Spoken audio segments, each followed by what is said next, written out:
Blissful morning உறவுகளுக்கு வணக்கம். நான் உங்கள் இயற்கை மற்றும் யோகா மருத்துவர் மீரா பேசுகிறேன். இந்த வீடியோவில் நம்ம என்ன பார்க்க போகிறோம்னா, நம்மளுடைய நேரம் சரியில்லை, ஜாதகத்தில் நேரம் சரியில்லைங்க, தசாபுத்தி சரியில்லை, இந்த மாதிரிலாம் இருந்தால் நம்ம அதை எப்படி ஃபேஸ் பண்ணுறது, அதுலேருந்து நம்ம மீள்றதுக்கான வழி என்ன அப்படின்றத பார்ப்போம்.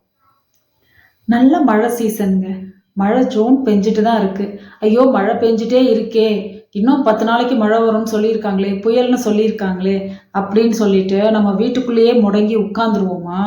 இல்லைன்னா பரவாயில்ல, அது வரத்தான் செய்யும், ஆனால் நம்ம வேலையை நம்ம பார்க்கணுமே அப்படின்னு கொடை பிடிச்சிட்டோ, ரெயின் கோட் போட்டுட்டோ, இல்லை தலையில் ஒரு பிளாஸ்டிக் கவரையாச்சும் மாட்டிட்டோ நம்ம வேலையை பார்ப்போமா? அந்த மாதிரி தாங்க இதுவும். நம்ம ஜாதகத்துல நேரம் சரியில்லை, தசாபுத்தி சரியில்லை, நமக்கு இப்போ சனி தசை நடக்குது, 7.5 சனி நடக்குது, இந்த மாதிரி விஷயங்கள் எல்லாமே இந்த மழை புயல் மாதிரி தாங்க வரத்தான் செய்யும். அது வரும்போது நம்ம எப்படி கொடை பிடிச்சிட்டு போறோமோ, ரெயின் கோட் போட்டுட்டு போறோமோ, அந்த மாதிரி தான் நாம இந்த ஹோப்பனோப்பனோ பண்ணணும், அஃபர்மேஷன்ஸ் பண்ணணும், அப்புறம் இந்த கிராட்டிடியூட் ஜேர்னலிங் இதெல்லாம் பண்றப்போ என்ன ஆகும்னா, நம்ம மழையில கொடை பிடிச்சிட்டு போனா கூட கொஞ்சமாக தான் நினையும் இல்லையா, கை காலெல்லாம் லேசாக நினையும், நம்ம வேலையும் முடிஞ்சிடும், நம்ம மழையில நினைஞ்சதும் பெருசாக நமக்கு இம்பேக்ட் பண்ணாது. அந்த மாதிரி இதெல்லாம் நீங்கள் செய்துட்டு வரப்போ என்ன ஆகும் அப்படின்னா, உங்களுடைய பிரச்சனைகள் மழை போல இருந்தாலும் அது உங்களை பெருசாக பாதிக்காதுங்க. நம்ம நேரம் சரியில்லைன்னு கேள்விப்பட்டதுமே பயந்து போயிட்டு அடுத்து எது நம்ம செய்யறதுனாலும் நேரம் சரியில்லைன்னு சொல்கிறாங்களே, இதை செய்யலாமா, இது சரிப்பட்டு வருமா, பிரச்சனையில் விட்டுருமோ, அதை வாங்கணும்னு நினைக்கிறோமே அதை வாங்கலாமா, இப்போ நேரம் சரியில்லைன்னு சொல்லியிருக்காங்களே, இது எதுவுமே பிரச்சனையில் விட்டுருமோ, இப்படி நம்ம நினைக்கிறோம். பார்த்தீங்களா, ஒரு வாட்டி அவங்க சொன்னதை நம்ம அன்றாட வாழ்க்கையில் நடக்கிற எல்லா விஷயத்தோடையும் நம்ம இம்பேக்ட் பண்ணி பார்க்கும்போது நமக்கு என்ன ஆகும்னா, சப்கான்ஷியஸ் மைண்டில் அது ஸ்ட்ராங்கான பேட்டர்னாக உட்காந்துருங்க.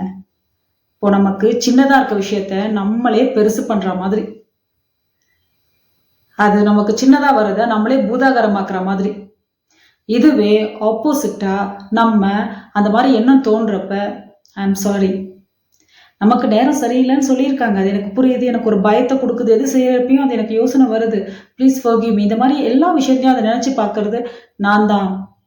அவங்க இதில் வரும் அதில் வரும் தெளிவாக சொல்லலை, பொதுவாக நேரம் சரியில்லைன்னு சொன்ன விஷயத்த நான் தான் என்னோட அன்றாட வாழ்க்கையில் எல்லாத்துலேயும் பொருத்தி பார்த்து அதை பெருசு பண்ணிக்கிறேன். ப்ளீஸ் ஃபர்கிவ் மீ, தேங்க்யூ, நல்ல வேலை இதை நான் உணர வச்சதுக்கு, ஐ லவ் யூ, இதுலேருந்து ஓவர் கம் பண்ணலாம் அப்படின்னு எனக்கு ஒரு தைரியத்தை கொடுக்கறதுக்கு அப்படின்னு ஒரு தடவை சொல்லிட்டு, எப்பெல்லாம் நம்ம மனசில் நம்ம நேரம் சரியில்லை இதை செய்யலாமான்னு டவுட் வரும்போதெல்லாம் I am sorry, please forgive me, thank you, I love you, I am sorry, please forgive me, thank you, I love யூன்னு தொடர்ந்து பல தடவைகள் சொல்லிட்டு வரப்போ நாளடைவில் உங்கள் முயற்சிகளை நீங்கள் எடுக்கிறப்ப இந்த உங்களுடைய உள்ள ஆழ்மன குரல் இருக்கு இல்லையா, ஒரு இன்னர் வாய்ஸ் கேட்கும், ஏன் நேரம் சரியில்லை ஜாக்கிரதை, அது உங்களை பயமுறுத்தாதுங்க.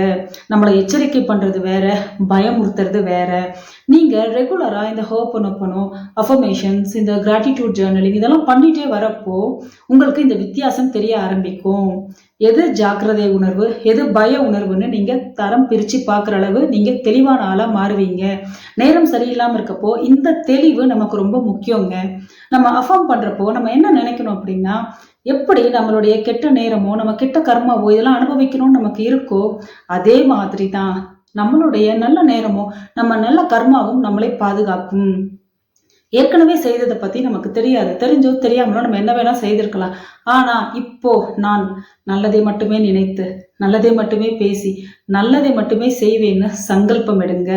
என் நேரம் எப்படி இருந்தாலும், என்னுடைய கட்டம் எப்படி இருந்தாலும், நான் என்னுடைய ப்ராக்டிசஸ் காலையில் எந்திரிச்சதும் என் நாள் இப்படி தான் இருக்கும், இந்த ப்ராக்டிஸ்லாம் நான் செய்வேன், தூங்க போகிறப்போ நான் இந்த ப்ராக்டிஸஸ் செய்வேன், எப்போவுமே அன்னன்னைக்கு வந்த பிரச்சனைகள் என்னுடைய தொந்தரவுகளுக்கு ஹோப்பனோப்பனோ பண்ணி கிளியர் பண்ணிடுவேன்.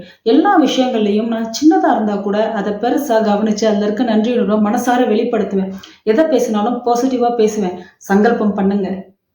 அது உங்கள் வாழ்க்கையில் உங்களுக்கு பிரச்சனைகள் வரவிடாமல் தடுக்கிறதுன்றதை விட வரதை ஈஸியாக நீங்கள் எதிர்கொண்டு போயிடுவீங்க. என்ன பால் போட்டாலும் சிக்ஸர் அடிக்கிற மாதிரியான ஒரு சூழல் வாழ்க்கையில் அமையுங்க. அது உங்கள் கையில் தான் இருக்குது.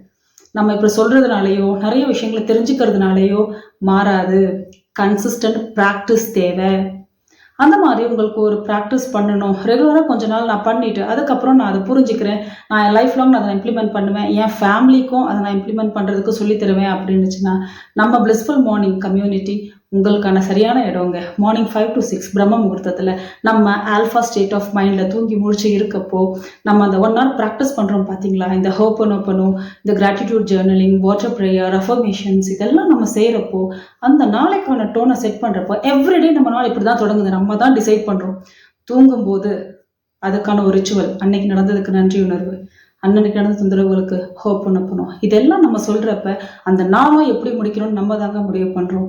ஸோ எல்லா முடிவும் நம்ம கையில இருக்கப்போ நல்லதா கெட்டதான்னு டெசிஷனும் நம்ம கையில இருக்க மாதிரி ஆயிடும். வைஸா டெசிஷன் எடுங்க. இந்த ப்ராக்டிசஸை உங்க லைஃப்ல இம்ப்ளிமெண்ட் பண்ணிட்டே வாங்க.